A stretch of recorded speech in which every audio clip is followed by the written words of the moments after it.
What's up, everybody? Welcome to Kind of Funny Games Daily for Wednesday, September 25th, 2019. I'm one of your hosts, Greg Miller, alongside OK Beasts. Yeah. Here, not hosting, not right, and we'll get to that in a second. Not hosting all straight up by yourself. We'll get to that in a second. Yeah, we'll get to that. All right? It's Blessing, Adeoye Jr. Yes. Yay! Enough about me. Tell me about The Last of Us 2. Yeah, right. There are embargoes for a reason on Last of Us 2, ladies and gentlemen. Of course, I was not here yesterday because I refused to work with WWE superstar Xavier Woods, a.k.a. Austin Creed, host of the best YouTube channel, Up, Up, Down, Down, a.k.a. The Crooked Commish. All right, I heard you all talking your trash on the show. Crooked? Yeah, I heard you. Yeah, yeah, I heard that was all glossed over. They were all over here. You're retconning what happened with the championship universe here. Kind of funny. I don't know if you've seen the comments. A lot of people are saying it's the best episode. That's the number one thing I wanted to talk about, of course, is that you get to host with Pear tomorrow from IGN. Yes, I do. You get to host with Alex Van Aken on Friday. Yes, I do. I'm going to need you to be 10% less good because I'm sick of all the tweets. I'm sick of all the comments. I showed you when I sat down a text from Mr. Nintendo himself saying you guys are awesome and you in particular are awesome. We get it. You're an up-and-comer for a reason. Everybody nominated you to come be on the show and host for a week for a reason. You don't need to turn them all against me when I'm gone. Hear me out. Quit. Hire me and Xavier. Well, if I quit, that doesn't help me at all. Sorry. Hire me and Xavier and then quit. Okay. I'll Give think the people about what it. they want. I'll think about it. All right. you. I'll let the people in that. Xavier, No, what's up? you'll never get rid of me, Kev. This place will burn down with me inside. Don't you worry about it. Great job. No, you did a great job Thank today. you so much. I'm jealous of that, and I'm jealous of this pack shirt you have Yeah. that I tried to get from the PlayStation Store, but they were already sold out by the time I went there. So, as usual, Blessing continues to be better than me in every single possible way. It's true. We'd usually BS around more, but guess what? This Roper Report is too stacked today. We're talking about State of Play and Inside Xbox recaps, PlayStation selling stuff straight to you, and more because this is Kind of Funny Games Daily. Each and every weekday on a variety of platforms, we run you through the nerdy video game news you need to know about. If you like that B-sharp part of the show, patreon.com/kindoffunnygames. You can go there, give us your questions, comments, concerns, and everything under the video game sun. Then watch us record the show live on twitch.tv/kindoffunnygames. If you're watching live, you have a special job. Go to kindoffunny.com/you're wrong. Tell us what we screw up as we screw it up so we can set the record straight for everybody watching later on youtube.com/kindoffunnygames, roosterteeth.com, and listening on podcast services around the globe. Housekeeping for you. There's a new party mode up on patreon.com/kindoffunnygames. It's Jackbox Party Pack, faking it with all of us, obviously, and Chloe, the other up-and-comer. Yeah. Echo Chloe herself. homie. Finally having some of that start to roll out. You can go check it out on patreon.com/kindoffunnygames or get it for free tomorrow, youtube.com/kindoffunnygames. Like, subscribe, share.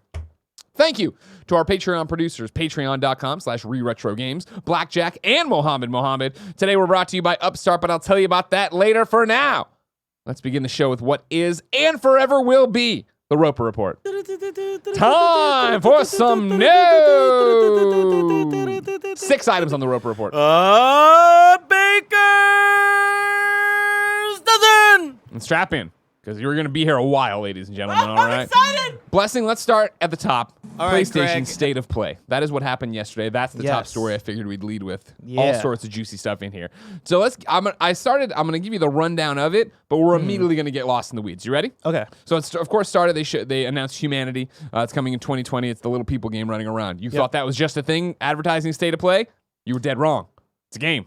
Enhance and the LTD working on it. Of Yeah. course, as you were quick to point out yesterday, I was very proud of you. Thank you. I was in my Uber driving the Last of Us thing, listening to you, and you sure enough were the one of like Enhance. Wait, they did Res. Yes. They did Res Infinite. And so I'm upset with myself because they also did Tetris Effect. Yep. And that totally slipped my mind. Yeah. And that's actually totally recontextualized how I feel about Humanity, because I love Tetris Effect. Yeah. And so knowing that, You got taste. great game. And I was kind of during the React video we did, right? I was kind of like either or on it, because I was like, okay, this game looks cool, but I don't know what it's gonna be. Is it gonna be VR like Res Infinite, right? And I think they said that it's gonna have VR elements. But yeah, now knowing that also it's the same people that did Tetris Effect, I think that gives more context to like what type of game I can expect Humanity to be. Yeah. Yeah. I mean, they're talented folks over there, and they do Oh, really, yeah. really cool shit. Then it was a Call of Duty trailer for Modern Warfare, right? It's a story trailer. You were hype. I was watching it down in LA. I was hype about it. Story looks cool, right? Yeah, it looks awesome. Then, however, they then rolled into Special Ops Survival Mode coming to PlayStation 4, right? And then they talked about it. You can play it first there. And everybody, I think I watched like, okay, cool, whatever, a mode to play first there. However, the fine print on the screen that many people missed was it's exclusive until October 1st, 2020. Oh, wow. You're not playing it first there. You're probably only playing it there. I'm kicking it over to Luke at Kotaku. What do you got, Barry? Coming in with your question. Luke Plunkett at Kotaku had a little more information I'm putting in here.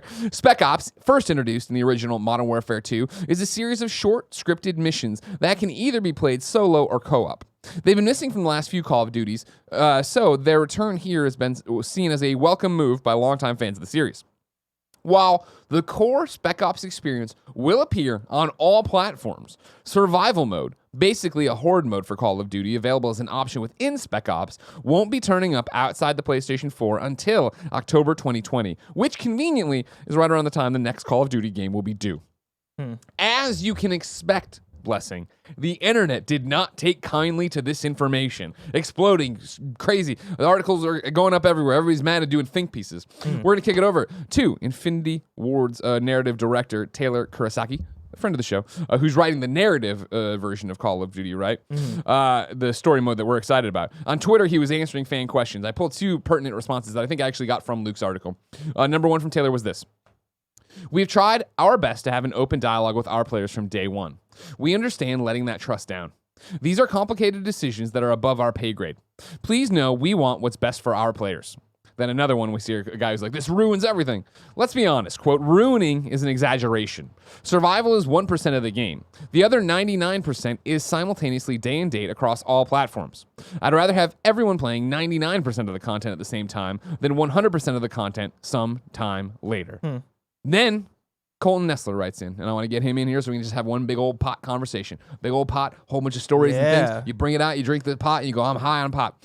I'm sure you already covered the Modern Warfare Spec Ops mode controversy today and its value across the different platforms. There's a lot of blame going towards Activision right now about how they're devaluing the Xbox and PC versions of the game while PlayStation 4 gets more value per dollar with the exclusive mode. But why is no one blaming Sony? They didn't need to take this deal. They could still be the best place to play with exclusive maps or guns, e.g. Destiny, and not choosing to be anti-consumer with this exclusivity deal. Call of Duty is an annual franchise, so by the time this mode frees up, that hot new Call of Duty will be dropping. This is unlike Destiny, where the content stays within the same game, so the exclusives are still desirable after the window ends. I personally enjoyed the beta on PC and plan on voting with my wallet at launch to instead wait and play that sweet baby sim starring Daryl from The Walking Dead and his dark eyes. Blessing. Lots to unpack here. Start from the top. Where do you come down on this one?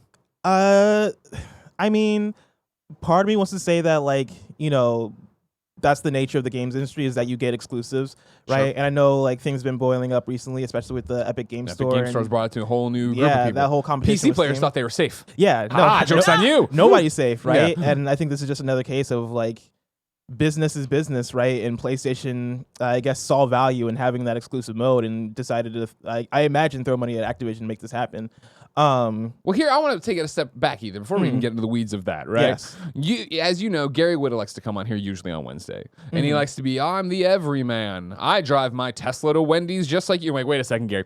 You are out there hustling with OK Beast, doing this thing, right? You're paying your own way to shows. You're doing all this stuff. I assume you buy most of your games, right? Yeah, I buy all of my games. There you go. Well, most of my games, yeah. Do you, as a consumer, then, as someone who I think is in our space, obviously, and doing what we do, but way more in tune with what $60 and exclusivity and all this stuff means, does this offend you? And granted, I know you're not the Call of Duty guy. Yeah, but I'm also a PlayStation person. Yeah. And so, like, if anything, I'm like, okay, cool, another mode. But I can imagine. Yeah, we win. I imagine though that, like, you know, being an Xbox fan, right, or being an Xbox owner, or even a PC person, right, I imagine seeing this and being like, dude, what in the world, right? Like, I can imagine people who may have already pre-ordered the game, maybe on a different platform, seeing this come out now, being like, I mean, I wish I knew this months ago when the game was originally announced, right? I'm split on it because, like, you know, I guess you could argue that then. Actually, I don't know if you can argue that then lessens the value on other platforms just because PlayStation is getting this exclusive thing. Because if this mode wasn't there, you would still pay the same $60 for the game, right? Yeah, I don't know. I'm in a few different places with it. I feel like it's the normal place we're all in, right? Whereas I feel like even though a majority of our games come from codes or whatever for reviews and stuff, it shakes out in the same thing of, well, this is what the business is these days. And do I like this? No, obviously. You want everybody to have access to the content and have access to the same games. I find it interesting, Taylor talking in his tweets, right, that these complicated decisions are above our pay grade. That he said that in another tweet, too, like repeating that over and over again. Interesting. Where people are like, why are we blaming it's Activision versus Sony? And it is them versus the developers, so it's weird to see Taylor, the guy who writes the story, getting blowback on Twitter, even though he's the face of the game so far. And I guess it's because I never had many, I don't know what the fuck Spec Ops is before this, right? I didn't expect, I'm excited for the 2v2 mode where we run through and kill people in the warehouse. Yeah. Hearing this, having it not be there, I understand being upset about it, but I also, as an outsider, think it could be so much worse, right? Like, it's not all of Spec Ops isn't there. It is literally just the survival mode isn't there. The stuff and that's where I obviously right now, kindoffunny.com/you're wrong, please. Is Spec Ops survival something we taught? Luke's article says it's been, first introduced in the original Modern Warfare 2 series of short scripted missions that can either be played solo or co-op. They've been missing for the last Call of Duty games. Their return here has been seen as a welcome. All of that still is true. The core Spec Ops experience will appear on all plans. Survival mode, basically a horde mode for Call of Duty, available as an option within Spec Ops, won't be turning up. Is this survival mode, this horde mode, new, or is this something you were already expecting? Because you bring up a good thing with the pre-orders. That's a great point. That if I had great memories of Modern Warfare 2 Spec Ops, and one my favorite thing was survival mode, the horde mode, then there is a case, I think, there. If it is that, I was excited because of Spec Ops being there. I wanted to do these 2-player missions. Awesome. Then I find out that they're adding a new mode to it, but it's exclusive to PlayStation. It's not that you can't be offended. Obviously, you can have any opinion like, it's you definitely want. like a thing where it's like, okay, yeah, this is a bummer, but I don't necessarily like fault them for it. I'm just like, for me, it's the thing of like, oh dang, like I wish that was coming to more platforms. I do think it's a bummer that it is coming to other platforms way later, right? Yeah, like by the time it comes out, it's not going to really matter to the wide majority of the audience. But yeah, like, unfortunately, it seems to me like it is the name of the game, right? Like, these deals happen. It could be worse. Like, it could be like, like they could have taken all of Spec Ops, all of Spec right? Ops. But at least like for it to just be this horde mode. Granted, horde mode in games is usually like really fun and really awesome, and so like I do get that being a bummer. Oh, totally. For the people that are maybe playing on other platforms that would have looked forward to something like this. To bring the question from Colton, right, who is like, why is nobody blaming Sony? They didn't need to take this deal. They can still be the best place to play with exclusive maps or guns, and he continues, right? Like, sure, they could be. And Morgan in kindoffunny.com/you're wrong says survival mode was introduced in Modern Warfare 3. So it is an established thing you could be expecting it. That gives me more context. Thank you. Why is nobody blaming Sony on this one? Because I think this would have gone to the highest bidder, right? Like, I'm sure Xbox. Because like Microsoft would have done the same thing. I don't think Phil Spencer. They came to him and offered this deal, and he, no way.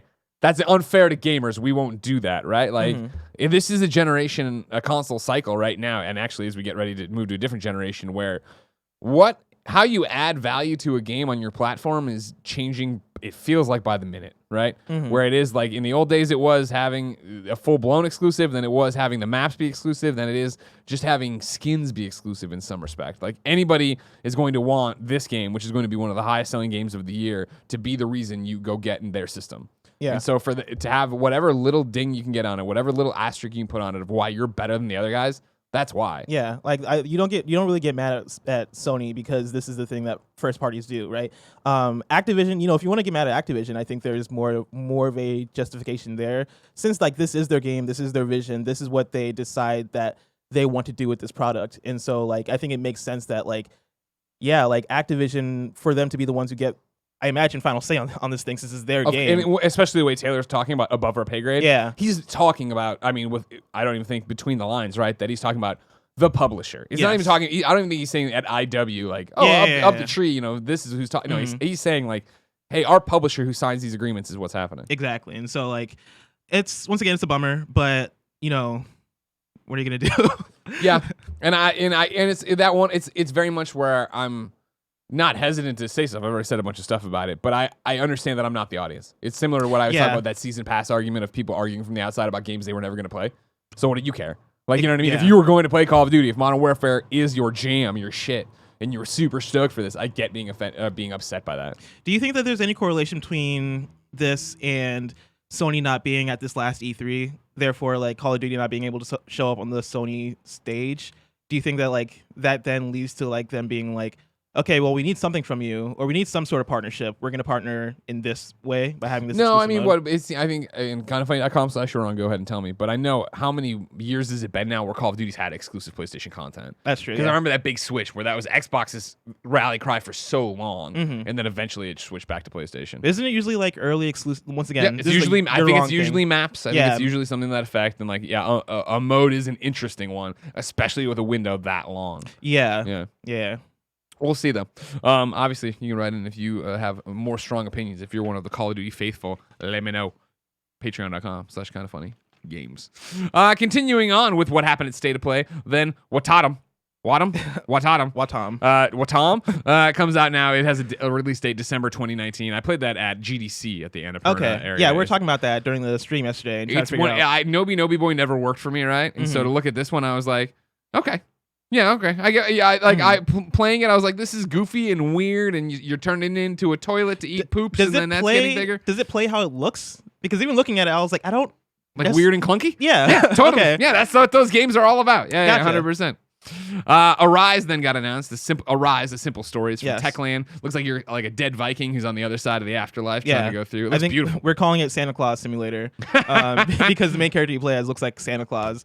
I guess trekking through this environment, but you know it looks cool. It does look cool. It had like Journey vibes there at the end when you look up the giant mountain. But in general, I'm all for that kind of experience. Then they had LA Noire, the VR case file, out now. If you want to put on your PlayStation VR and play an LA Noire. Did that do anything for you? No. Do you play VR or PlayStation VR? I love PlayStation VR. Yeah. I've never played LA Noire, and so that's why like this doesn't necessarily like vibe with me. But like a lot of what they showed, and we'll get to in a second, the VR sizzle reel. Sure. I thought it looked pretty interesting. That was the next thing was a VR sizzle reel, thank goodness.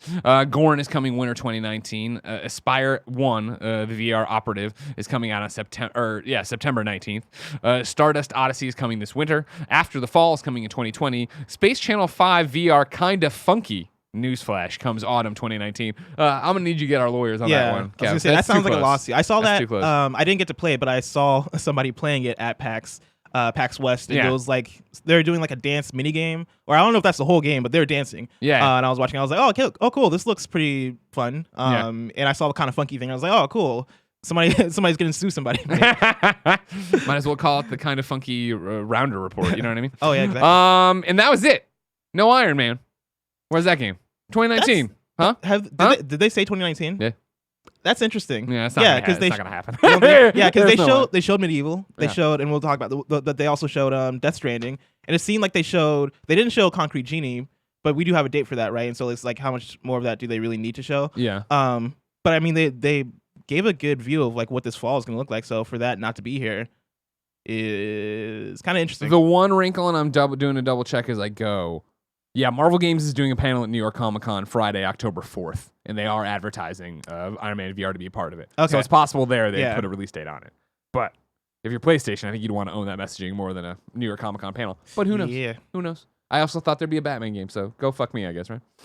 As you said, yeah, Medieval was there. It has a demo out right now. It's available till October 6th. If you play it, you'll get a free helmet for Sir Daniel Fortescue in the game.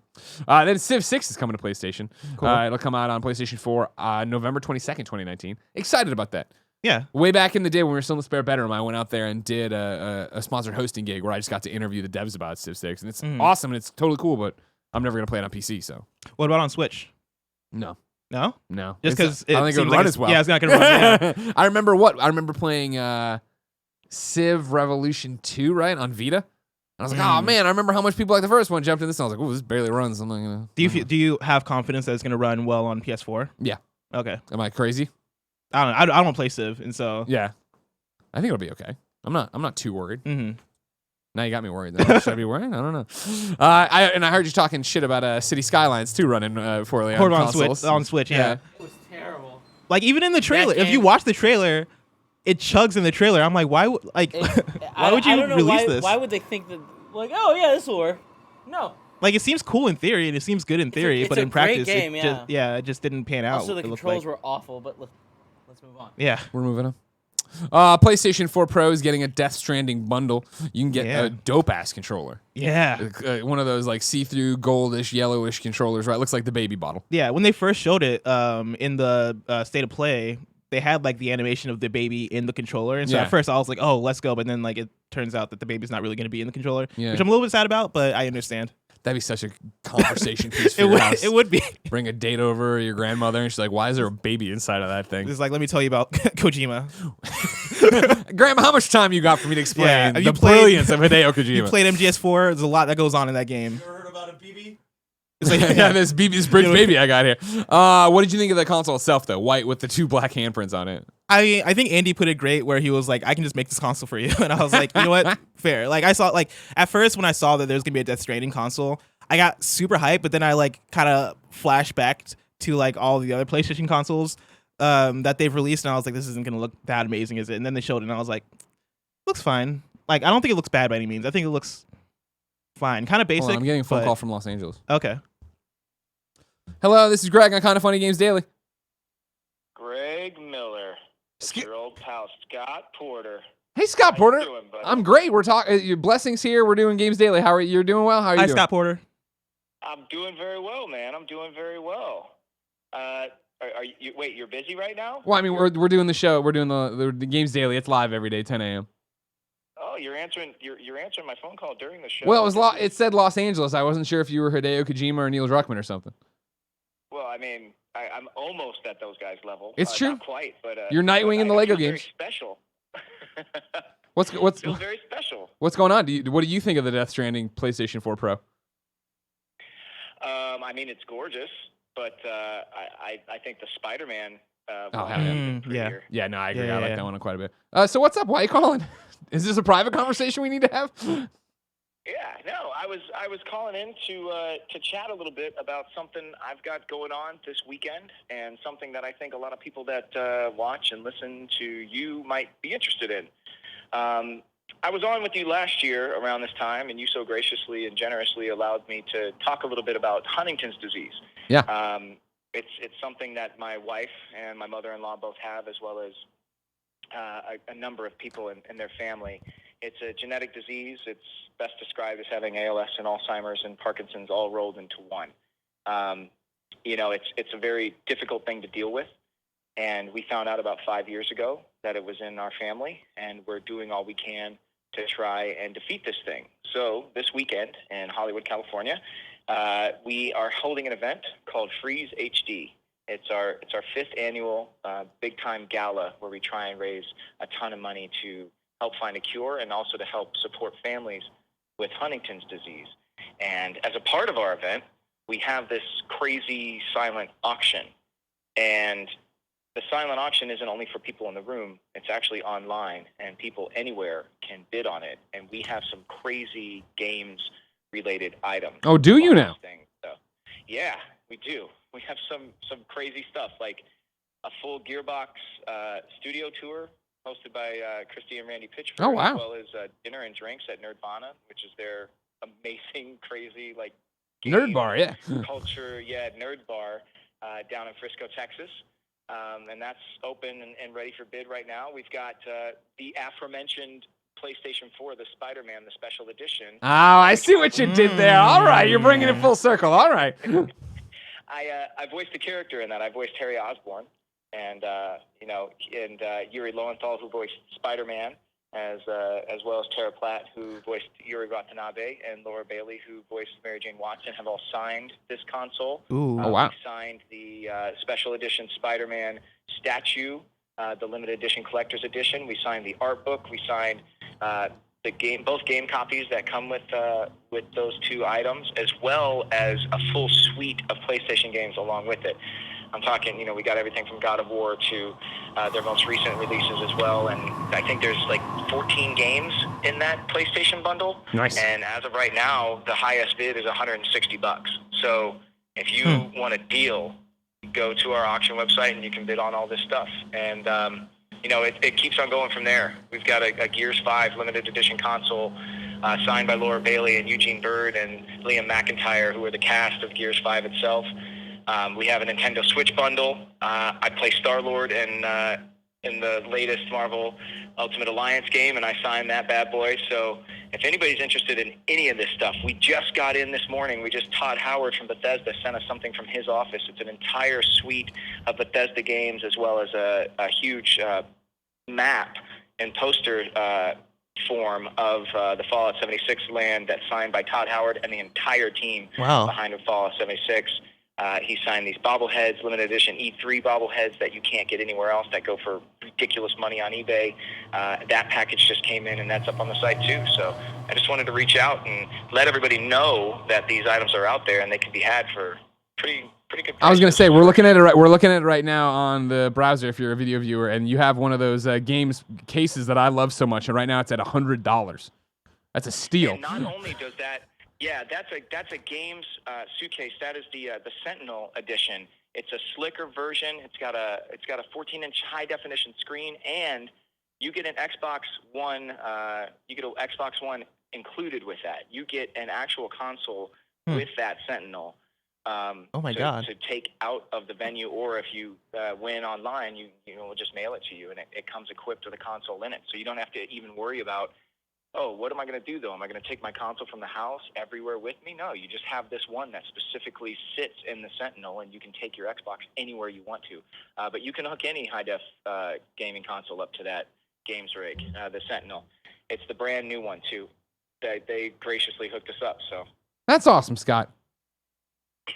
Usually I'd give you crap for calling in and advertising in the middle of a show like Xavier Woods, the Crooked Commission, but I appreciate you doing this. I'm glad we can help you out. Well, you know what, man? It's like last year the event made almost $200,000. You guys really helped us out. We had a team for a Walk for Hope last year. We did a 5K walk, and man, the Kind of Funny Games family just stepped up in a big way. We saw so many donations come through from the Kind of Funny Games family, and it was just a really fun day up there with you last year. And when I reached out to you on social to see if you would so graciously allow me to come back on, you were such a sport for it, man. And I just appreciate you guys so much, and just allowing me the time to come on and share something so personal.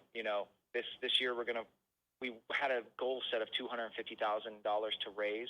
We are already smashing that. We want to break through that wall, and we want to set the mark so high for single-day fundraising for Huntington's disease research and support that everybody else strives to get there. And that's what we're really trying to do with this event. And, it's a testament to the gaming community that all of these auction items came in without anybody even blinking an eye. Sure. I just sent a couple of emails out, and people were like, yes, 100%, we are there for you. We're here to support. And every time you see a cause that catches some wind in the gaming community, man, people get behind it 110%. It's just such an incredible thing to see. And it's such a unified and caring community. And, sometimes you hear negative things about the gaming community, but there's so much positivity and so much care and so much generosity and so much hope. And that's who we really are. And that's what you foster, you guys up there at Kind of Funny Games. And I just appreciate that so much. And I think it was really cool of you to let me call in. And we love you, Scott. You know that anytime. So what's the easiest URL for people to go to help out? Yeah, that's going to be freeze5.givesmart.com. Perfect. That takes you to the front page of that auction. If you don't see any items that you like, there's a tab right at the beginning that you can click on and you can donate if you do feel so inclined. But there are a ton of really cool items in there. And it's not just games related. I mean, we have set visits. We have signed scripts from a bunch of really cool shows. I saw a dinner with Topher Grace on there. All right? I can go talk to Venom himself. I'm all about it. Yeah. Dinner with Topher Grace, man. And we've got a ton of stuff like that. We've got like a private screening for 20 and a meet and greet with Rachel McAdams, who is on our host committee, to watch Mean Girls on the Paramount Studios lot. Damn. Where it was shot. I mean, that's pretty cool. And one item that's not listed yet that's going to be listed soon is we're going to have a Top Gun Maverick screening at Paramount as well before it opens in the States. Oh, we should try to get that for Nick. Yeah, so But you not know, invite keep on keeping an eye on all these things. There's a ton of signed stuff. If anybody's a fan of like Friday Night Lights or Heart of Dixie or any of these television shows that I've been a part of, or if anybody's a fan of Speed Racer, the movie, we've got an awesome auction item with that I signed of a Mondo T's LP, double LP of Michael Giacchino's soundtrack, as well as a record player and a wireless speaker that you can take it anywhere you want to. So we have so many crazy, cool items spread out through this. We've got Guardians of the Galaxy, Chris Pratt signed poster and DVD of Guardians of the Galaxy 2, plus a full-size Yondu stand-up cutout that's signed by the entire Ravagers cast, which is pretty insane, too. Yeah, Michael Rooker and Chris and the whole Chris Sullivan and the whole gang, man, they all. All right, well, don't give it all away. We want people to go to the site, freeze5.givesmart.com. Help out. Stop Huntington's disease. Yeah, man. Thank you, Scott. Thank you so much. Anytime, man. Brother. We'll see you soon. All right, y'all. All right, bye. Have a good one. That's awesome. What a nice young man. That's so cool. You know what I mean? If you're, he did a whole bunch of introduction of himself in there, as he should. Scott Porter, of course, we think of him as a voice actor, doing all sorts of stuff like Harry Osborn into Spider-Man PS4. But, obviously, star of Friday Night Lights and a million other things. Heart of Dixie, yeah. And he's been on our shows before, too. You can go back and listen to his Game Over Greggy show. I digress. Let's continue with what's happening at PlayStation in a 30-minute Roper report. After Party got a trailer. We already knew the release date, October 29th. They'll pop up in the Xbox one later, too, so keep that there. Then PlayStation Plus teased what's happening next month. MLB The Show and The Last of Us Remastered are free in October. And that's MLB The Show 19, not... Oh, not the most recent one? Yeah, Good well, call. when does MLB The Show usually come out, actually? Spring, right? Because it's trying to never tune out mind. with the thing. Okay, I don't keep up with it that well. For some reason, I thought, like, all sports games came out in the fall for the next year. No. So- Baseball comes out timed out with baseball. Gotcha. So 19 comes It out might in be 2019? 19. I don't know. That one I'm not sure about. Smart. It's a smart move. Come on, we'll do Yeah, this. that might be the thing. MLB The Show. Because it might be the latest 20. one. In that case, that's even better than I Pretty thought. sure it is. Yeah, that's really cool then. Yeah, I'm right. The latest one? I'm right. No, it's first. Yeah, Okay, MLB cool. The Show 19 is the most. And that's a latest. really good month. Hell yeah. Oh, it's a great month, right? Yeah. And a great way to lead into the finale, of course, which has been The Last of Us Part 2. I assume every human being here has seen the trailer. It Yes. looks stunning. I saw you guys react to it. Amazing. Yeah. We're going to spoil the trailer. Obviously, I'm embargoed as to what I played. I can only talk about it tomorrow on the Gamescast. You can catch that, patreon.com/kindoffunnygames. But that ending, right? Dude, Joel, God, Dude. so good. That game is going to come out and it's going to, like... It's gonna be awesome. And I think we all expect greatness. Of course. From Naughty Dog. And that's what gets difficult about it. Yeah. Is that I used to say this all the time at PlayStation at PlayStation. At IGN when we'd be talking about PlayStation at some point Naughty Dog has to miss. Yeah. When will they miss? When will you have one that we go, I don't know. Yeah, and that's what I was talking about yesterday, right? Where the last I've always had like a love-hate relationship with Uncharted, and that's gonna sound like sacrilege. I really think Uncharted 2 and Uncharted 3 are great in a lot of ways, but I've always had some problems with some of the gameplay there. I think Uncharted 4 comes through and Uncharted 4 came through and just nailed it and nailed what Uncharted needed to be. And Last of Us 1 was awesome, right? Lost Legacy, I've heard is great. I've only played the first few hours. Really? But I've been meaning to go back and play it, but there's just way too many games. Yeah, that's true. But that's what I was thinking too yesterday, where I was like, man, Last of Us Remastered is dropping. Like, Yeah. I should play Last of Us again. I'm like, when the fuck am I gonna play Last? That's the same thing. That's the same thought I've been having. Is like I want to go back and replay The Last of Us for I think a third time. Yeah, dude, like the last miss. Actually, I was gonna say Uncharted 1 is miss, but Uncharted 1 wasn't a miss either. Like Uncharted 1 was just like starting to run. Yeah, right? That was the jog to get to the sprint. Yeah, let's get our footing. Yeah. Let's start this franchise, right? And so I don't want to say that there's no way Naughty Dog can put out a miss because I don't want to jinx it. Yeah. But I have the utmost confidence that this game is going to come out and be killer. I know there's some issues that people have as far as how they're treating some of the characters. It seems like from what we can see in the trailer, I'm curious on how some of that stuff plays out. But overall, Last of Us 2. If you're not familiar, there was a lot of conversation of the way the trailer is set up. Mm-hmm. It appears like they're falling into the trope of basically fridging the girlfriend. Yeah. Where all right, cool. The motivation is here is that this, this female, this partner is going to be killed immediately, and that'll set us off on a path of revenge. Yeah, and that's a trope you see in a lot of media, right? Yeah. Where especially in lesbian love stories, right? One of the girlfriends just straight up getting murked, or even both of them, right? And so Yeah. and we've seen that with Left Behind, right? And so if that happens again in this same like story. You know, that might be upsetting for a lot of people.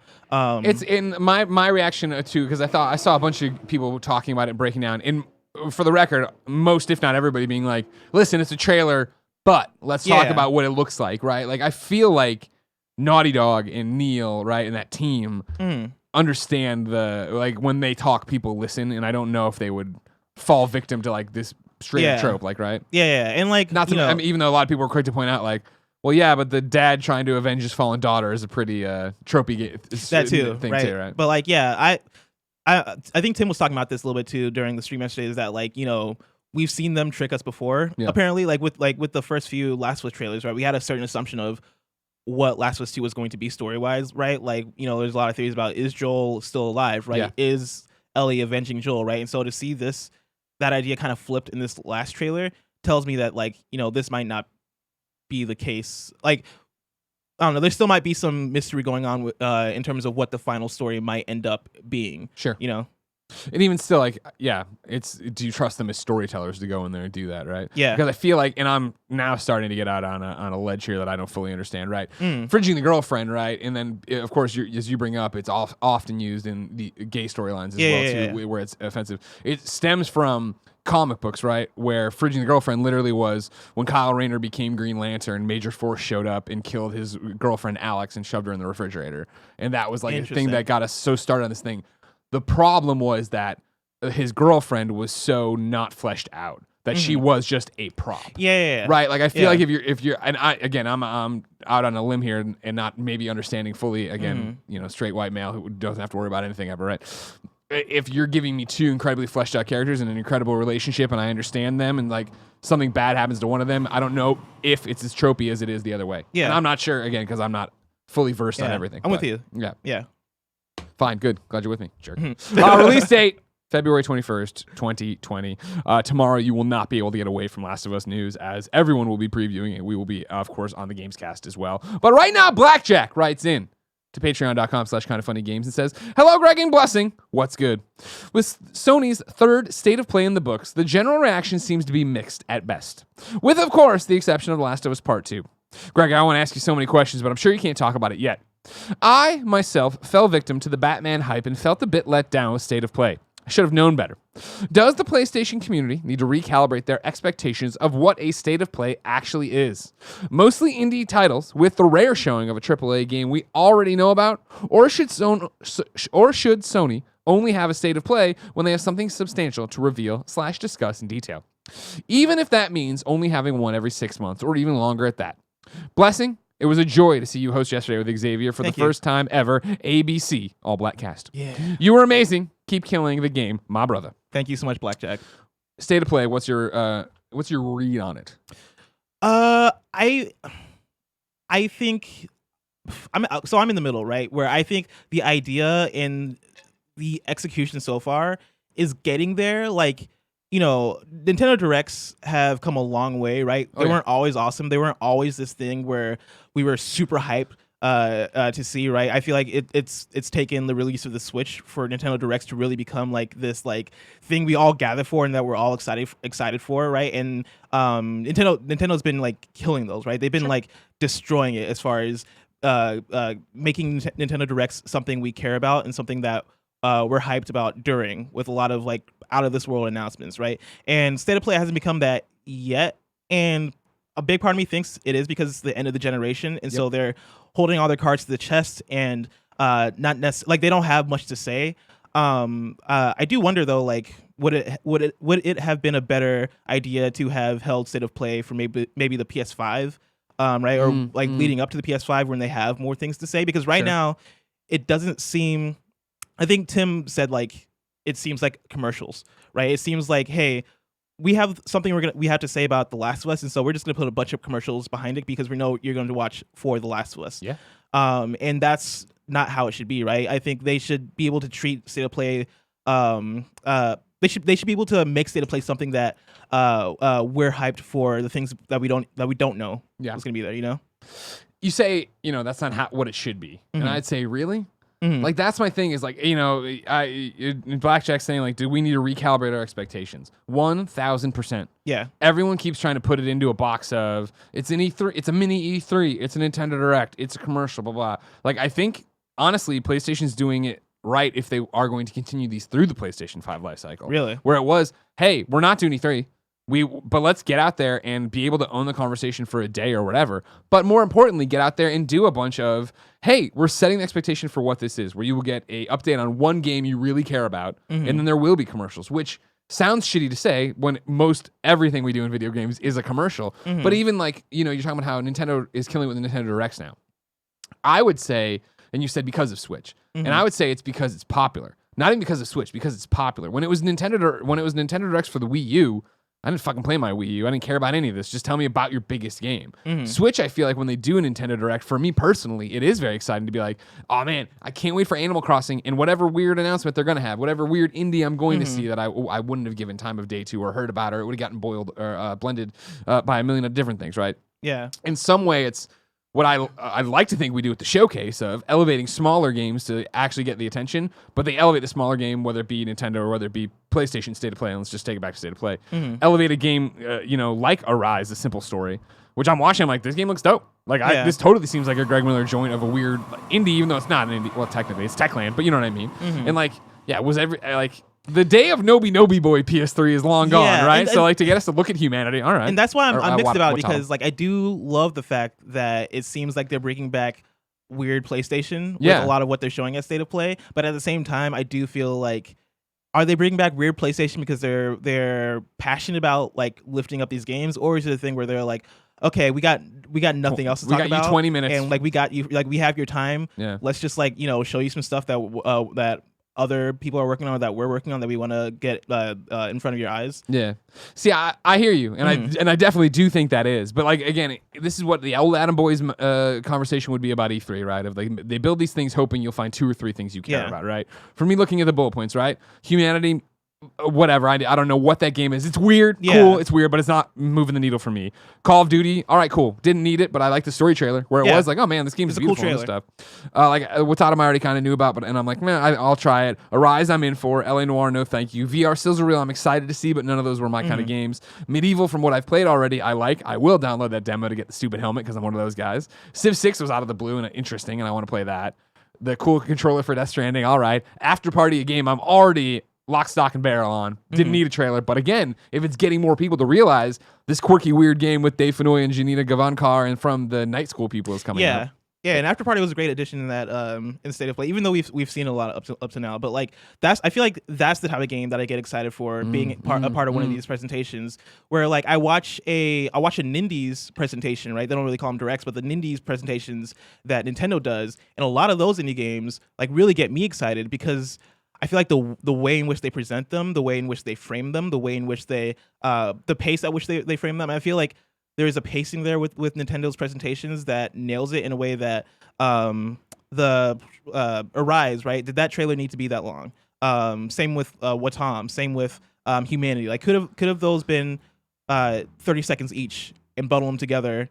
Great so point. We can get to the next point. That's a great point. Right? Like yeah, I wish the State of Plays were kind of framed better, because like when they got to the VR sizzle reel, that's when I was like, okay, cool. Like I'm getting 5 games here that all seem cool, and I don't feel like my time is being wasted by just like watching what they could have done as 5 individual 2-minute trailers for each of these games. Yeah, totally. That's fair. Yeah, and that's the thing is, I think they need to find that balance and that cadence, because you never make everybody happy, right? But so it sounds really shitty to say, but like, if I was PlayStation and this is the vision we have for this thing, I would keep running the ball. I would do them every quarter, like we're saying, and like so people are, because again, this goes back to what we were talking about earlier in the week with Borderlands, right? Where there's all this controversy and people are stirred up about Borderlands sells fucking through the roof, right? Like right now, PlayStation, if we all want a Monday morning quarterback and be like, well, it seems like, but everybody fucking watched it yesterday. Everybody was tweeting about it, right? And so again, it got some of these games on somebody's radar. My thing too is that like I feel like afterwards there was a lot more mixed reception than you would have gotten from the last Nintendo Direct, right? And is that a thing of like any publicity?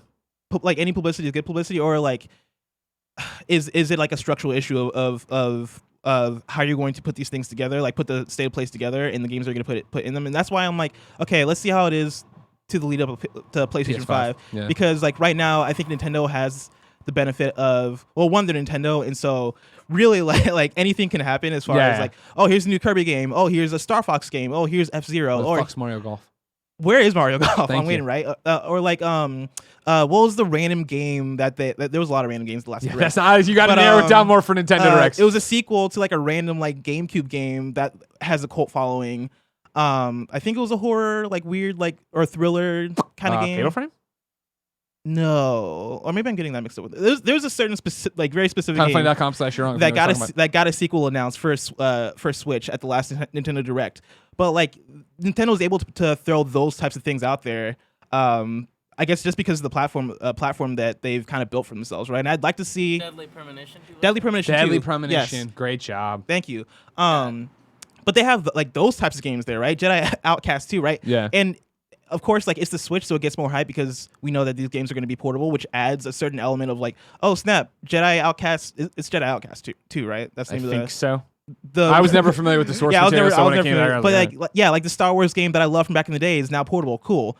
It has that level of intrigue and like excitement about it that PlayStation doesn't necessarily have. But you know, being able to build a good roster of announcements, I think is kind of important for this kind of presentation. And I mean, I think it's like a thing we'll get when PlayStation has like way more to say. Yeah, and that is the interesting thing of when we get closer. Not to mention in general, 2020, right? Of like it was the same thing. Like I was watching it through today for the notes, and the first one was as you guys said on your watch along. That PlayStation 4 beep at the center made me think my PlayStation turned on. Yeah. And then the second one was still no Ghost of Tsushima news. You know what I mean? Yeah. Like that's the thing is like they still have so many bullets in the chamber that they're ready to fire. They but do, yeah. They're just letting it build. I mean, of course, the silver bullet, pat upon 2, but I digress.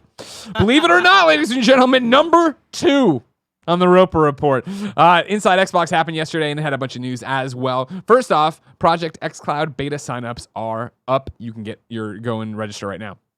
Today, we're inviting the community to take the next step with us and join the Project xCloud preview coming this October to the United States, United Kingdom, and Korea. Public preview is a critical phase in our multi-year ambition to deliver game streaming globally at the scale and quality of experience that the gaming community deserves and expects. It's time to put Project xCloud to the test in a broader capacity with a range of gamers, devices, networks, environments, and real-world use case scenarios. And this is where you come in.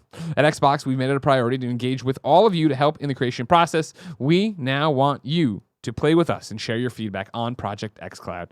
You can go to a bunch of different sites. You can go to xbox.com. That's where I went to register until I learned it was only Android devices, and I couldn't even say I have an iOS thing put me on there. Xbox launched with Halo, and so will Project xCloud public preview. It will begin with Halo 5 Guardians, the all-new Gears 5, a fantastic fast Twitch fighter Killer Instinct, and the online adventure Sea of Thieves. This is just the beginning of our content library and how it will grow as the preview progresses. Those games, of course, all free, it said in the FAQ. So really? if you get in, you just have them. You don't have to buy these games. That's pretty cool. They're for you to try out. There are a few requirements to participate in the Project xCloud preview. You need a phone or tablet running Android 6.0 or higher with Bluetooth 4.0, a Microsoft account, a Bluetooth-enabled Xbox One wireless controller, and while not required, we recommend a phone mount for your controller. Project xCloud runs on Wi-Fi and mobile networks in your area. You will be able to access the content through our all-new Microsoft Game Streaming app available in the coming weeks for Android devices. It'll be available for all to download, but you'll only be able to sign in once you receive the official invite to preview. I am so incredibly bummed it's only on Android. Yeah. And I knew it would be, and I don't think it'll be that long. I had a conversation at E3 at the desk Yes. when I was getting my preview for it, where I was talking to them and I'm like, cool.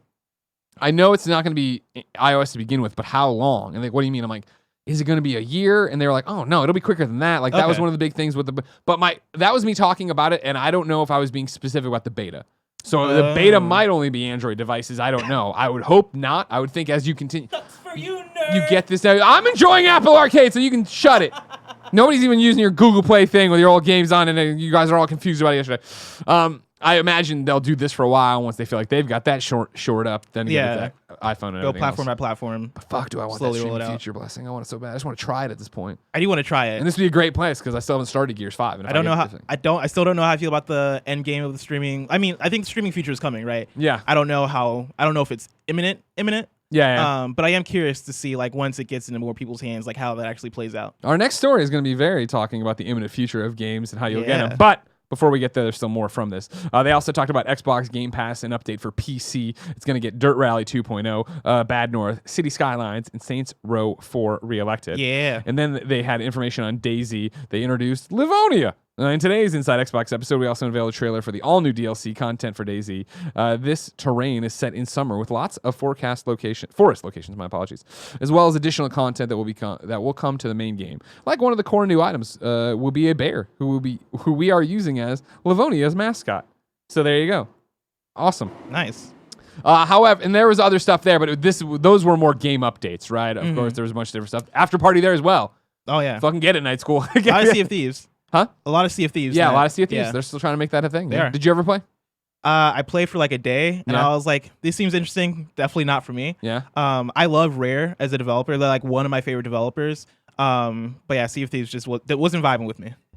Okay. But I know I have friends. Like shout out to Nato, my friend Nato from Australia, who I think poured beer on Tim one time actually. Nice. He loves Sea of Thieves. I know like there's a pretty hardcore audience for that game. Number 3 on the report is one that I think is so fascinating and could be so huge. Let's talk about it. PlayStation is going to start selling straight to you. Hi, PlayStation fans. Today we're launching our own online store to offer PS4 consoles, accessories, games, and more directly from PlayStation for fans and gift givers in the U.S. who can visit a single destination. Integrated with the PlayStation.com website, you can now easily navigate from hardware and game product information pages directly to purchasing these PlayStation products from our store, ranging from PS4, PS4 Pro, and PSVR systems and bundles, as well as headsets, DualShock 4 wireless controllers, PSVR accessories, a selection of physical games, and voucher codes for PS Plus subscriptions. We plan to expand down the line, but the initial selection of physical discs include Astrobot, Blood and Truth, Bloodborne, Days Gone, God of War 3 Remastered, Horizon Zero Dawn, Marvel Spider-Man's Game of the Year Edition, MLB The Show 19, Quantic Dream Collection, Ratchet & Clank, The Last of Us Remastered, and Uncharted 4: A Thief's End. The new online store is now open exclusively in the United States with a limited time launch promotion ending October 31st, 2019 for 2 bundles, including PlayStation 4 plus a 12-month subscription of PlayStation Plus for $339.99. That's a $20 savings. Or a PlayStation 4 Pro and a 12-month subscription of PlayStation Plus for $29.99. Again, 30. That's well, I guess not again. $30. That one is the difference there. Here's where it gets interesting. PlayStation Plus members who are signed in are also eligible for free one-day express shipping. Visit direct.playstation.com to check it out today, and be sure to come back often as we continue to expand new products and promotions down the line. Man, it's like every force that is trying to get GameStop out of here. Dude, I can't understate this enough. And I know like it's one of those that I think it totally could not backfire, but go nowhere. It could totally fizzle out. It's like when, if you remember in E3 7 years ago or whatever, I don't remember, they came out and talked about how they were doing PlayStation mobile games and talked about PlayStation Mobile. And I was like, that was the most important, that it's them future-proofing and getting it, and like that went nowhere, right? Yeah. This is the same thing it's what you're saying, right? Blood is in the water. GameStop will not be around forever. Who knows how much longer? And so with them falling, and GameStop has been for console makers, for PlayStation, for Xbox, for everybody, the place to sell your consoles, right? With them falling away and PlayStation getting aggressive to make this thing, it gets really interesting really quickly, because we've seen it with Nintendo, we've seen it with PlayStation and Amazon, where certain things aren't available on there, right? How far removed are we from PlayStation being like, cool, every PlayStation 4 Pro from the base model is $50 off. If you're a PlayStation Plus member, you get 25% off everything. We are no longer putting our consoles on Amazon in GameStops. Like, there's a whole bunch of different shit happening right there. And it's, I tweeted about this, and Benji Sales on Twitter was like, yeah. And it's like, keep in mind how we just saw the Borderlands, like 70% digital sales kind of like, there's so much shit happening right now that this is not even them getting into the digital market as much as being like, hey, imagine it. PlayStation 5, here it is. Here's the price. And guess what? It's available for pre-order exclusively. Direct.playstation.com. Yeah. You know what I mean? Like, that sounds crazy. It does. I don't know if it's one of those, being a student of the game and being in this industry for so long, the way PlayStation and Microsoft have had to play, and Nintendo have had to play ball with the brick and mortars, because of course we want shelf space. Because if it used to be that if we, when PSP Go came around, and we're like, here we go, it could be all digital. It was this argument of like, well, sure, the games could be all digital, but how are you going to get that? People walk into these stores to get them off the shelves. If they can message this in a way that's like, we don't need you as much, or you need to play ball with us now, it gets super fascinating. Yeah, because I think the conversation has been there for a long while now of like cutting out the middleman, or cutting out GameStop would probably allow for games to, well, I guess games are getting more expensive, so maybe like keep the same price, if not even like get cheaper. Oh, in some cases. That's the thing is like, it's just this numbers game of, I don't think you're going to see the discounts would be there to run the brick and mortars out of business and encourage you to go there. Or, and I shouldn't even say that, also just to compete with Amazon. So many, it isn't even so much anymore. They want you to buy from them rather than Walmart as much as they want you to buy from them rather than any other .coms. Yeah. Because again, you're cutting out that third party. Yeah. So if it is just the money you're giving to PlayStation is going straight to PlayStation 100%, that's what they want for their business. That's what they want for their bottom line. I think the PS Plus thing is the most interesting part of this, because like if you're able to build PS Plus to be even like more of a thing that everybody is all about by granting them like, free 1-day shipping or like, exclusive discounts on physical games, right?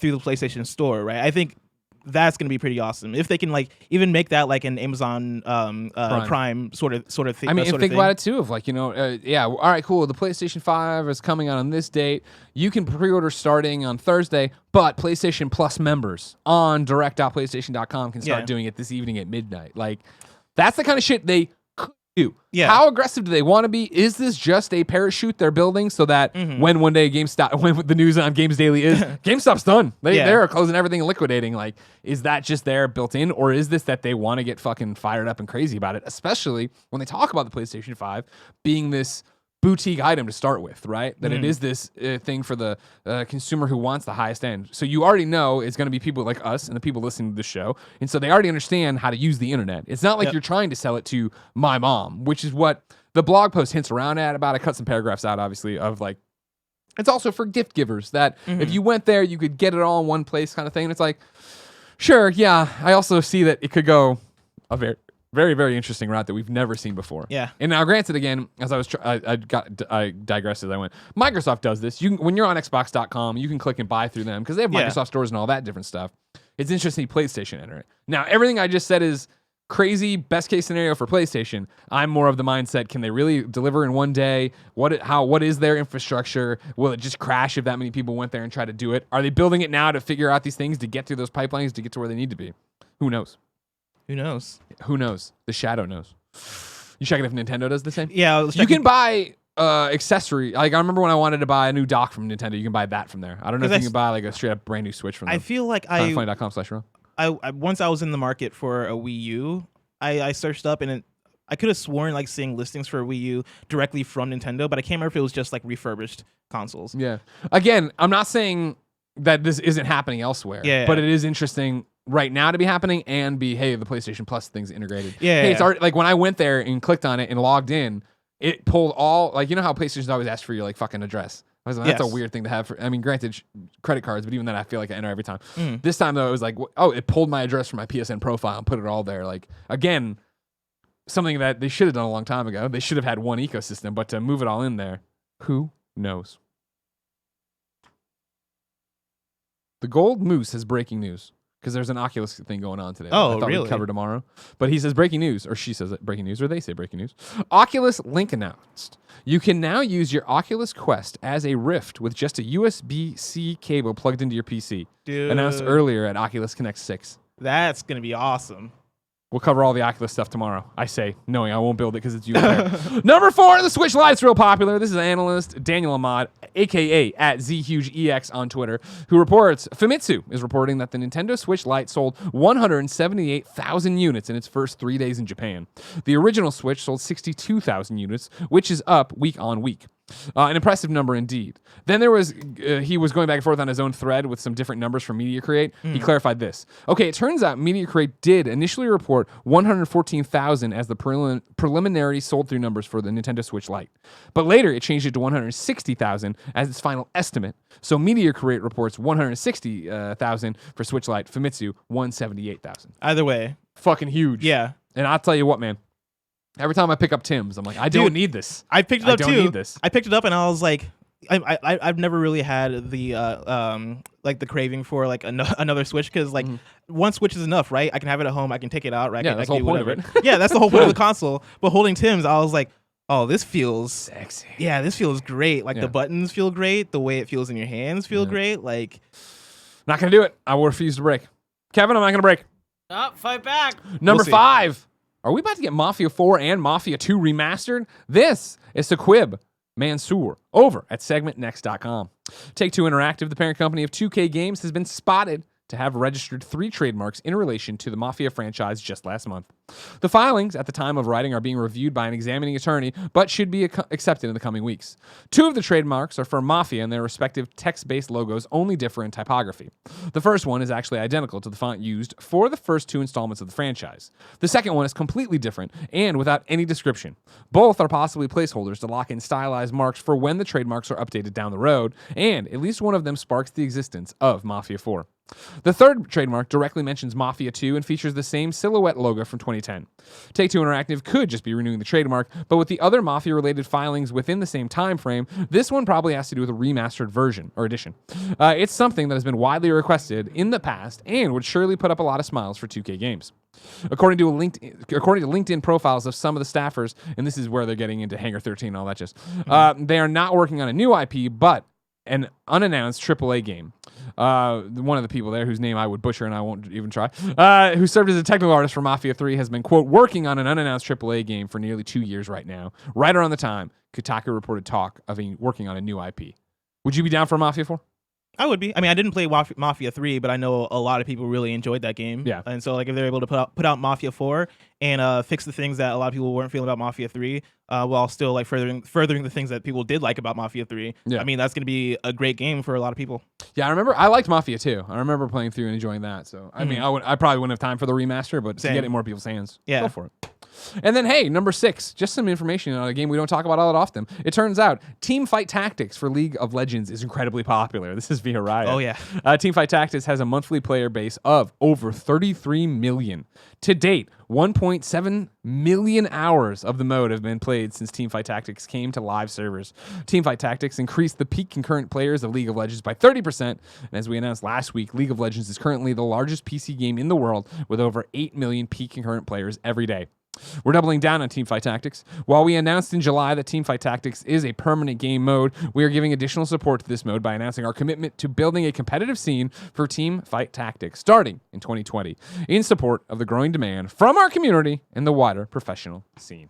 Are you familiar with the whole auto chess trend that's been going on? 100% I am not. Dude, it's like it came. I don't know where it came from because I'm not really ingrained in the League of Legends or Dota community. But like, probably like I guess earlier this year, kindoffunny.com/you're wrong if it started even before that. But like out of nowhere, it seemed like everyone, at least everyone like that's a part of that community, like really got into auto chess. I believe it started off as a fan made thing, but then like, Yeah, what is it? I don't even know what it is. Is it chess playing itself? I don't really know. It's just like another version. I think it's a more strategic, like maybe turn-based version Of chess? no, not chess, but of like Dota, and because like Teamfight Tactics is essentially, I guess, LOL, League of Legends.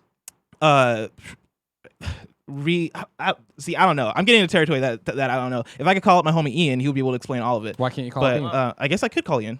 Well, my phone's in the other room. I can read the ad while you go get your phone. Yeah, I'll do that. Ladies and gentlemen, this episode of Kind of Funny Games Daily is brought to you by Upstart. As most of us have found out the hard way, getting into debt is easy. Getting out is hard, especially if your credit score isn't great. Thankfully, now there's Upstart.com, the revolutionary lending platform that knows you're more than just your credit score and offers a smarter interest rate to help you pay off high-interest credit card debt. Of course, you've heard me talk about it on the show many a times. There was a joke yesterday I heard. When I moved to San Francisco, I took out a loan. It had a really bad interest rate, and it sucked for many years after. Don't be like me. Use Upstart. Upstart goes beyond the traditional credit score when assessing your credit worthiness. They actually reward you based on your education and job history in the form of a smarter interest rate. Upstart believes you're more than just your credit score. They believe in you and they understand that. They make it fast, simple, and easy to check your rate in just a few minutes. The best part? Once the loan is approved and accepted, most people get their funds the very next business day. The next day! Over 300,000 people have used Upstart to pay off credit cards or meet their financial goals. Free yourself from the burden of high-interest credit card debt by consolidating everything into one monthly payment with Upstart.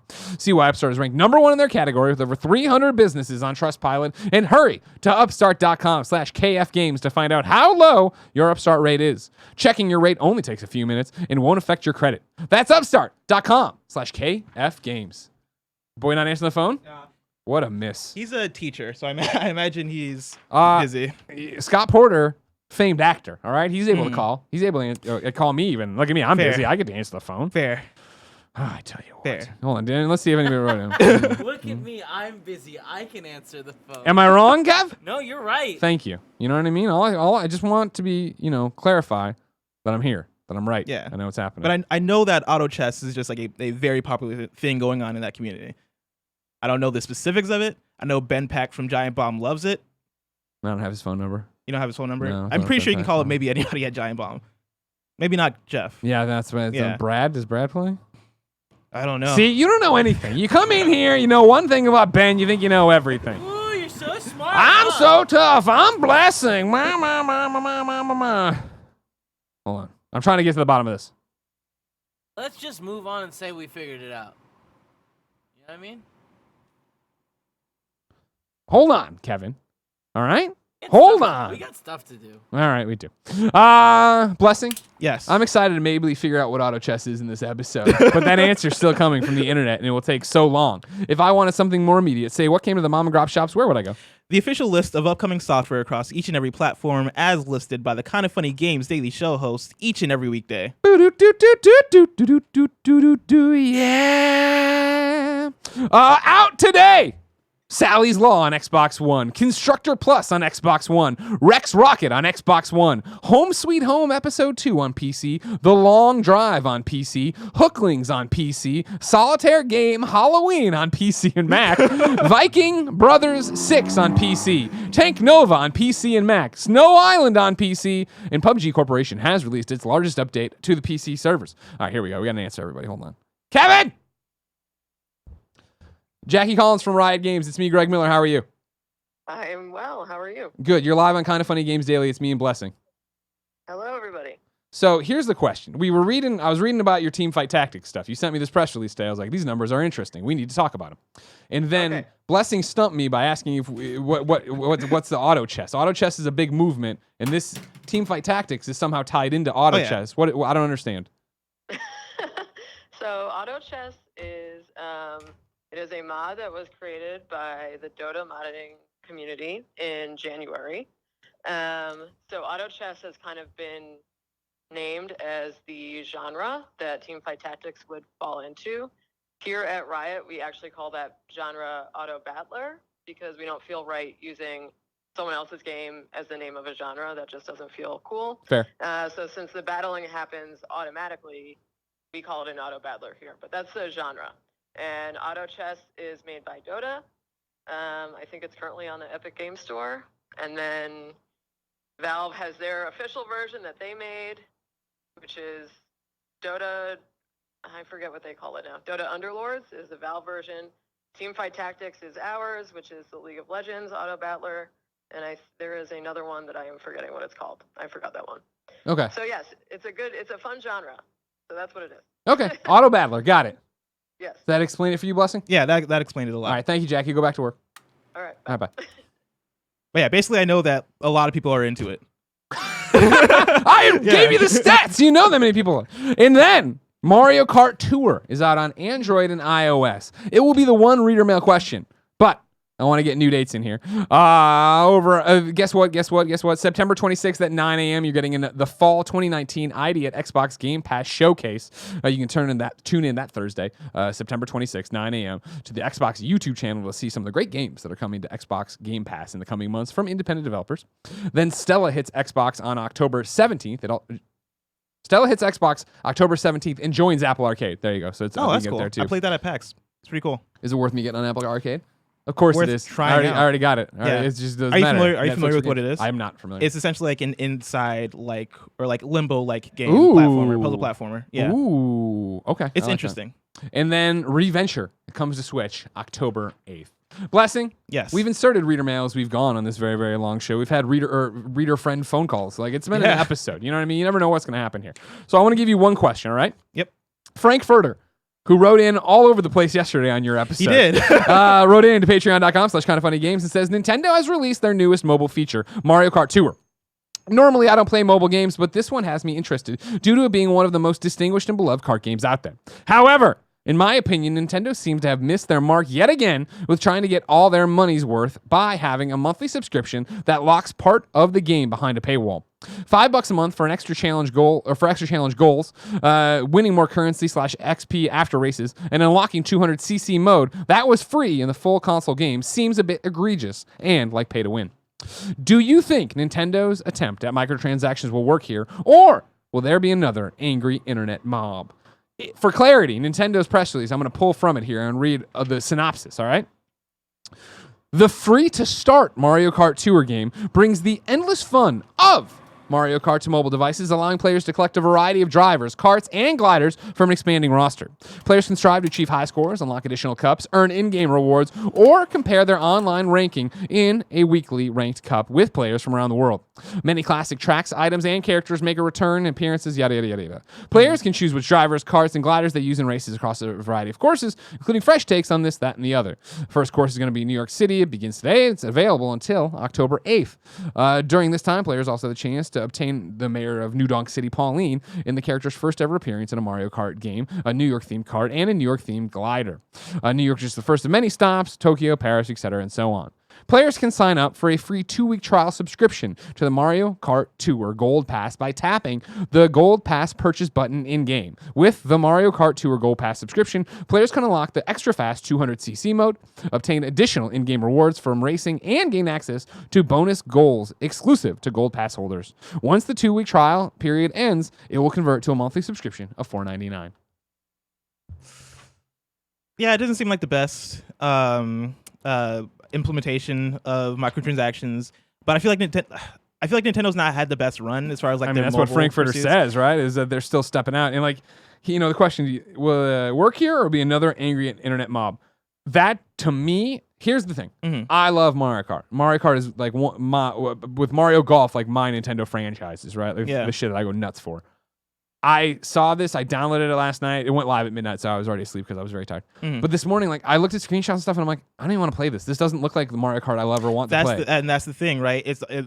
And I don't want to just like rain down hate on the Nintendo mobile games because people like the Fire Emblem game, right? Like, I think there's some love for some of what they're doing, but it seems like for a large part of it, it almost feels like a bastardization of like franchises that have been great on their consoles, of like now trying to translate these things to mobile has just not worked, either because they don't understand how to adequately monetize, because they are like, Nintendo treats their games as premium products. You can tell because their pricing never goes down, even after a year of them being on Switch. Right? And so like, you'd imagine that if they could, they would just release these games for like a premium price and just be done with it. But and I think they might have like tried to test the waters with that with Mario Run, maybe, because you could buy Super that game. Mario Run was the same way, where in the free to start, where you got the whole first world for free, right? Yeah. And then you had to pay to get the rest of it to unlock. But it was a one-time purchase, not a monthly subscription. Exactly. Nintendo's talked on this. We've talked and read stuff from the comments about on this show that it hasn't worked yet, and we're going to keep trying different ways, and we're going to try to make it work. This, as a Mario Kart fan, doesn't sound interesting to me at all. I need to play the game still. I just tried, but I have to link my Nintendo account. What the fuck's my Nintendo ID? I don't remember. But I don't care about 200cc. I don't even fucking play on the Switch to begin with. I think it's too crazy and stuff. It's not what I want to play. The controls on a phone doesn't seem like something I want to do. More challenges. It just doesn't entice me at all. That's not a game I want there. I thought, Animal Crossing, for as long as I played it, I thought was fine doing what that. I want a real Animal Crossing, but like, they've not really had like a hit on mobile. Yeah, unless you count like Pokemon Go, but that's not. No, Nintendo. you don't count that. But Fire Emblem did do well, and I thought it. I mean, people liked it. Tim would tell us. Yeah, from what I've heard from the people that have played it, is they seem to enjoy it. Yeah, but I don't know if that also was like a game that's like selling Nintendo, like what Nintendo maybe would have wanted for it. For Frankfurter's question, I think honestly it's just too soon to tell. I think obviously I will play it. I do want to jump in and see what it's all about. It's not like the top of my list right now, and I think that's where it'll be with everybody else. But I think in terms of an angry internet mob, I don't think it's going to get more angry than probably what it was for Super Mario Run. Of like most people are like, oh, this isn't really the Mario game I want. In the same way, I don't know if this is the Mario Kart game I want. At which point, I'm not angry and railing on in the internet about it. I'm just like not paying attention, just gone. Yeah, and I've also feel like a lot of people have already written it off. Totally. And so like for them to implement this, it doesn't seem like a thing where maybe people that did like find themselves into it, maybe they won't be happy about it. But I feel like for the most part, like it won't be the angry mob situation because most people are probably like, it wasn't what I really wanted in the first place. To begin with, right? Yeah. It's time to squad up. And this is where one of you writes into patreon.com/kindafunnygames. Give me your name, username, platform of choice, and why you need help in a game. I read it here. The best friends come and find you, and everybody has fun together. Today, Parker needs help on PlayStation 4. His PSN is JMAC99, all one word. I'm getting close to the Plat and Rayman Legends and need help with the 2 multiplayer trophies. They're tied to the daily and weekly challenges, so hit me up if you like the game or don't have these trophies. The game was on PlayStation Plus a few months back, so many of you might have it in your library. If you want to help out Parker and Rayman Legends, hit him up on PlayStation 4 at JMAK99. JMAC99. We ask people watching live on twitch.tv/kindafunnygames to go to kindafunny.com/you're-wrong and tell us what we screw up as we screwed up to set the record straight. Jay wrote in said, to Greg's comments about Xbox bidding on the Call of Duty DLC, Phil Spencer has stated multiple times that they do not want third-party exclusives and exclusive DLC because it's anti-consumer. And he links to a GameSpot article. Interesting. I'd I'd want to know why they feel like that. Well, you can read that GameSpot article right there. That's true. Right? That's a good point. That's an easy thing to say. Because like they got that's the hardest thing to do on that one is that I love what Phil's doing with Xbox. I believe he's Phil awesome. Spencer. I like their whole team. My knee-jerk reaction is like, well, yeah, that's what you say when you're not getting the exclusive content. Like, and like the big runaway success thing is. But then again, like that totally flies in the face of what I just said about Phil Spencer. So I don't know. And I immediately think of like Rise of the Tomb Raider. Was that the one that was Xbox exclusive for like a year? Yeah. And that was under Phil Spencer's regime, right or no? I believe so. Kindafunny.com/wrong, but hurry. 15. And so was he like was that him? Yeah, I'm trying to remember when Don Matrick left. When did Phil Spencer take over? Kindafunny.com/you're-wrong. I'm putting it to you right now, Twitch people. And I know that's like different from exclusive content, but I feel like it's almost in the same spirit. It's the same thing as it has evolved. And again, guess what? Everybody's allowed to change and have their opinions change. So even if it was 2019, different story in terms of where we're at with gaming. And that's not me like throwing shade at Phil Spencer. Oh, that's God, me no. like legitimately, I think Phil Spencer and Xbox are doing amazing. I think he's fucking awesome. Stuff. But that's me just critiquing like the whole like Xbox's kind of strategy as far as like what the context of that quote and the context of like what they have done. Here we go. Steve says there was an update to the Fallout 76 helmet nonsense from yesterday. This is IGN. A previous version of this story said the collectible helmet was from the $200 Power Armor Collector's Edition. It is instead from a different line of collectibles sold through GameStop. Here's Bethesda's statement on the matter. The helmets that are being recalled are not from our Fallout 76 Power Armor Edition, but are instead from a different line of helmets sold exclusively by GameStop. The Fallout 76 Power Armor Edition helmets are unaffected. Consumers should visit the product page for more. Blah, blah, blah. So there you go. If you like me still have the Power Armor thing, there it is. It's funny because I meant to bring it out today, but I got sidetracked. But I was gonna put it out and be like, how much do you want to work here one day? Put it out. Show me. That Trapper, what's up with that? Yeah, there's mold in some of them. You didn't poisonous. Oh, was Barrett running the board yesterday? It was Barrett. Yeah. There's a great episode of Kinda Funny Games Daily about it yesterday. It's Van Aken writes in and it says Jedi Outcast 2's full title was Star Wars Jedi Knight 2 Jedi Outcast. Yeah. It should be cherished by all of us. I'm not gonna remember that title. Oh, here we go. Oh, what's Barrett running to say? I'm guessing we're in You're Wrong at this Yes. point. Just announced Vader Immortal Episode 2 coming to Oculus Quest today. Whoa! Yeah. And then the Beat Saber like 360 mode is also coming to Oculus Quest and Rift in December, I believe. Well, we're going to talk about all this tomorrow. I'm giving him and Pear something. But I just wanted to be hype about Vader Immortal Episode 2 because Episode 1 is really cool. Yeah. Here we go. Brian says, I played Mario Kart on the phone on the way to work today, spent zero monies, and had a pretty good time. Just karting on the phone. Nice. Simple online racer, never asked me to spend any money. Good in small doses. All right. And then here we go, too. Ignacio Rojas is someone who tried out Mario Kart Tour. This is the best implementation I've seen of a free-to-play game. The pass is only needed if you want 200cc. They don't even limit the amount of times you can play. Good. Okay. Kale says in September 2017, Spencer was promoted to the senior leadership team, gaining the title of executive vice president of gaming within the company. That's different, though. Cam says Phil Spencer took over March 2014. Tomb Raider came out in 2015. Parker Petrov says Phil Spencer was promoted to report directly to CEO in September 2017. Mixed for Chandra. Phil Spencer was promoted to head of Xbox in March 2014. And then again, Kale says Xbox in general was March 2014. So don't get in here with the 2017 bullshit, guys. We knew we were going to catch you on that one. Yeah. You cowards. This has been Kinda Funny Games Daily. Each and every week on a variety of platforms, we run you through the nerdy video game news you need to know about. If you like that, be part of the show, patreon.com/kindafunnygames. You, of course, can then go to twitch.tv/kindafunnygames, watch us record it live, youtube.com/kindafunnygames, watch us record it later, I guess, roosterteeth.com, podcast services around the globe. I'm off. No more Kinda Funny Games Daily for me the rest of the week. Instead, Blessing takes the reins tomorrow with IGN co-founder Paris Schneider. Friday with some bum, Alex Van Aken. Never heard of him. Yeah. It's nice that you got the up and comer opportunity. Now you're up and coming with somebody else. You're bringing somebody else. I want to bring them home because Alex Van Aken, if you don't know, is a really, really talented host, really, really talented content creator, can edit videos out of this world, and can navigate After Effects out of this world. And I feel like that dude definitely deserves shine some love on the show. And so thank you so much for allowing me to bring him and allowing me to do that. Thank you for coming up this week doing all this stuff with us. Of course, you're doing We Have Cool Friends with me this afternoon. Yes. Not recording it live, but you still have time to go to patreon.com/kindafunny, get your questions in for Blessing. Of course, tomorrow, Gamescast, 2 p.m. It's going to be me, Blessing, Fran, and Tim. I will be talking about my 2 hours with The Last of Us Part 2. Whew. What a show. Right? Yeah, right? That was a big one. Yesterday, no news. Today, way too much of it. Ladies and gentlemen, until next time, it's been our pleasure to serve you.